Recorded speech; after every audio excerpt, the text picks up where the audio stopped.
Alright guys, welcome back to the channel. We have another Victory at Sea unboxing for you guys today. This is part of the new wave of releases. This is the Merchant Convoy. So basically merchant ships for various nations, at least at the outset here. And there's a little bit of, I guess, not a controversy, but just an issue with some confusion there. So, the artwork on the back here, the picture shows 8 ships, even though if you pay attention, it's just the Ohio twice for some reason. But the description here says 7 ships, which is in fact what you get. So really, I guess if you were confused, I would always go off the box contents and not necessarily the art here. So you do get, as it says here, 3 Liberties, 3 Victories, and then the SS Ohio. So you do not get 2 copies of it. So anyway, really cool stuff here, and allows for some fun scenarios to then be played off of that as well. So anyway, we'll get this open here for you guys in just a second. We'll take a look as we usually do, and then we'll be right back. Alright guys, we got everything open for you here. So as usual, we get our working with Warlord resin sheet, the tab sliders, and like I said, pretty much in every box there. No assembly guides on these, not really so much needed. Actually, I lied. Haha, there was one. So here, the Ohio, lots of funnels and other things going on there. The Liberties and the Victories, so not too bad overall. And then we get a nice painting guide as normal there. Fair amount of metal bits to make all that happen. Again, we got 7 ships worth here. So, but then the models themselves. So again, 3 of these guys here. Let me get that focused for you guys. So 3 of the Victory ships. And again, everything is that new Warlord resin, the nice light gray stuff, so super crisp details here. A little bit of flash on all these bases and stuff, but nothing that can't be cleaned up with just a little bit of work. But again, really, really good job on the details there. And just on the other side here as well. And you can see like a couple of like little AA guns, and I think the one 5-inch gun that it's supposed to come with. So we have those. Then here, get that focused for you guys, hopefully. There we go. Liberty ships. So again, some clear differences there.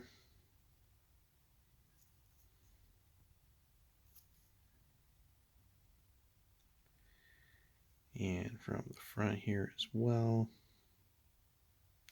So good stuff there. And then again, only one SS Ohio or oil tanker here. So and obviously going to be a different design altogether, but just again, this is a really great one to just illustrate the quality of detail here. There's just so much going on the deck of this ship, and they've kind of just nailed it all here.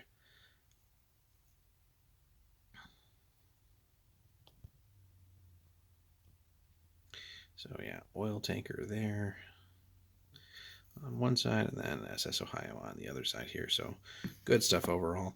So interestingly, then we get our stack of stat cards here. So the Victory ships, actually, we'll start with the Liberties, right here. So 25 points a pop for taking them. Very slow, flank speed 2, armor 1, 10 hull, has the lumbering trait, the 1 5-inch gun, and the AA battery there. So, and again, those will be for interesting scenarios, whether you're trying to escort these merchant ships or blow them up or whatever it might be. And then just a neat little historical blurb on the back there. No upgrades or anything or refits.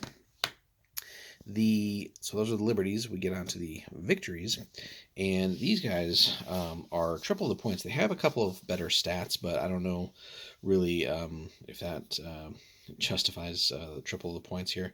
So one speed faster, a couple extra hull, same armaments, at least initially. These do have various refits, but again, that's adding on to the points that we saw here. Or actually, no, these did not. So we had those, and we had those. Sorry, compare here. So the big thing, like real life speed, was like 17 knots to 11 there, so a little bit later ship. Oops, kind of got that mixed up now. So yeah, that being said, it's the oil tanker that had the the refits possible. So, but yeah, does that really justify these guys being 75 points a pop? Flank speed 3, 2 extra hull, like we said, and then exactly the same armament. So not sure if we'll see any updates to that, but feel like 50 points would have probably already been plenty over what the Liberties were. But nonetheless, we have the stats and stuff for them. Oil tanker is a little bit of an interesting case here. So 30 points, obviously going to be really fragile in the sense of, if you take certain hits here, as it says here. So if you are hit by a torpedo or bomb, or if you suffer any kind of crit that results in a fire, multiple fires, or any kind of explosion, you're going to roll a d6, an extra d6, and then if you roll a 6, regardless of what has happened, you're just you explode, right? So very, very important to keep these out of fire as much as possible. Try and screen as much, and keep enemies away from getting shots on these guys, especially if you're not running that large of a flotilla of merchants or things like that, or convoy. It's and they don't have that much hull to begin with, but so really, you're probably not going to be able to take like multiple crits or anything with these, but that being said, the random torpedo or bomb or something like that's probably going to be far more likely, and then just getting that lucky 6 will happen every once in a while. These guys do come with a 5-inch gun and AA battery, pretty much like the other ships here, with slightly different range band on it. 4, 8 versus 9, 12 versus 13, and 16 versus 18 there at the different range bands. These guys are flank speed 3, so a little bit faster, like the Victory ships. Armor 1, hull of 14 as well. So kind of compare that here to the Victories. So you got 12 there, and again the 10 over there. And this was, I think, the one, that we said had the refits. Yep. So taking a look here, and it's neat too. You get essentially different nations here as part of the refits as well. So on the U.S. side, the Cimarron class, or Cimarron, I think Cimarron class, yeah. But you can bump the flank speed up to 4 for 5 points, which seems like a no-brainer. Still, really slow, but being able to just get a little bit more speed and get potentially away from enemies, or get to wherever it is you need to go for the scenario, probably pretty useful. Interestingly here, we can bump the guns up to better range bands, adding dual purpose, and then also upgrading the AA guns a little bit. That's a 1942 refit, and then 44, as you might expect, just more AA for another 5 points. On the Japanese side, basically just one variant here, the Shiratoko class. Remove the light guns, increase AA battery and range bands, as you see below, for 0 points. And then on the Royal Navy side, we have the Dale class. So we're changing the light guns to a 4-inch gun, and giving dual purpose, but we're also bumping up the AA. And then, as you might expect, again, later in the war, bumping AA up one more time. So interesting stuff there. And I'm not sure, if the Liberties or the Victories ever really got any kind of refits. I think they were just really mass producing them as much as possible. But would have been interesting. I think, a few probably got modified here and there, which would have been interesting to see in the rules. But again, that's something, if you want to just build your own custom scenario, there's nothing saying that you can't come up with some of your own stats and stuff like that if you're just, playing for fun and all that stuff. So that being said, overall, a really nice set for Warlord to release, and I'm sure we'll get some other things on the sort of civilian side down the road too. But 7 nice sort of medium-sized ships. Again, knocking the detail out of the park. Warlord is just killing it on that, especially if they keep using this particular resin. Everything is just great there. So another one that we'll get assembled here pretty soon for you guys, and then painted up and get into some battle reports.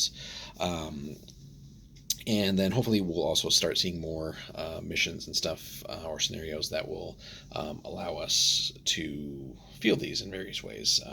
Again, whether it's sort of the more classic British versus, or Royal Navy versus Kriegsmarine, or U.S. Navy escorting these convoys and stuff like that. So, and subs are coming soon as well, so that's going to be a great addition.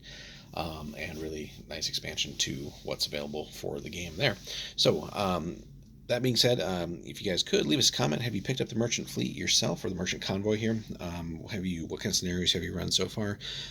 If you're watching this, of course, a little bit past when this video was originally released, I'm sure we've had actual scenarios and other things that let us take more advantage of them released in the meantime. So again, let us know your experiences playing with or against these things, and how have those types of scenarios worked versus like the typical just trying to destroy the enemy fleet type of scenarios. And beyond that, guys, if you could hit that like and subscribe button as well. And if you want to support the channel a little bit more, check out the link below in the description. So if you visit Warlord there and pick up anything, it doesn't have to be Victory at Sea necessarily, but that does also help support the channel there. And we will be back soon. We will have another channel update here actually pretty soon, just on where we're at with all of our fleets and everything for Victory at Sea. So stay tuned for that coming out real soon. And then the near horizon here, definitely some battle reports for you guys. I know had a lot of people asking about them, so we're working on it as much as 2020 has allowed us here. And we're getting close to the end of the year, of course. So we got the holidays and all that, but we're making progress, and we'll have battle reports for you guys soon, and obviously painted ships and stuff as well. So stay tuned for that. Hope everyone has a good holiday. This should probably be releasing either Christmas Eve or Christmas Day for you guys. And again, thanks so much for stopping by, supporting the channel. We do appreciate everything that you guys do when you stop by, and we will see you in the next one.